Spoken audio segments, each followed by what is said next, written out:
ကျွန်တော်ပြိုလဲသွားခဲ့ရင်ကျွန်တော်ကိုမှီထားတဲ့အရာတွေအားလုံး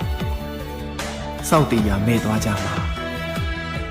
ကျွန်တော်စိတ်ထဲကြပြီးလက်လျှော့သွားခဲ့ရင်ကျွန်တော်ကိုအားကိုးနေတဲ့အရာတွေအားလုံးအရေးမဲ့သွားကြမှာစိတ်ဓာတ်တွေကြတဲ့အခါတိုင်းအစင်မပြေမှုတွေကြုံတဲ့အခါတိုင်းခေါင်းကိုအကြိမ်ကြိမ်ပြန်မရတယ်တတ္တိကိုအခါခါပြန်မွေးရတယ်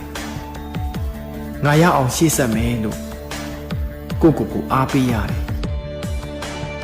မျက်နာပေါ်ကအပြုံးတွေရဲ့နောက်ွယ်မှာခါတီးမှုတွေပင်မနွမ်းလျားမှုတွေရှိတဲ့အကြောင်းကျွန်တော်ရှိတဲ့သူတွေကိုကျွန်တော်အဆင်ပြေပါစေလို့ဆုတောင်းပေးနေတဲ့သူတွေကိုဘယ်တော့မှထုတ်ပြောပြမှာမဟုတ်ပါဘူးဘယ်လောက်ရှင်သန်နေရအောင်မှမသိနိုင်တဲ့လက်ကျန်နှိမ့်ဆွဲတွေမှာ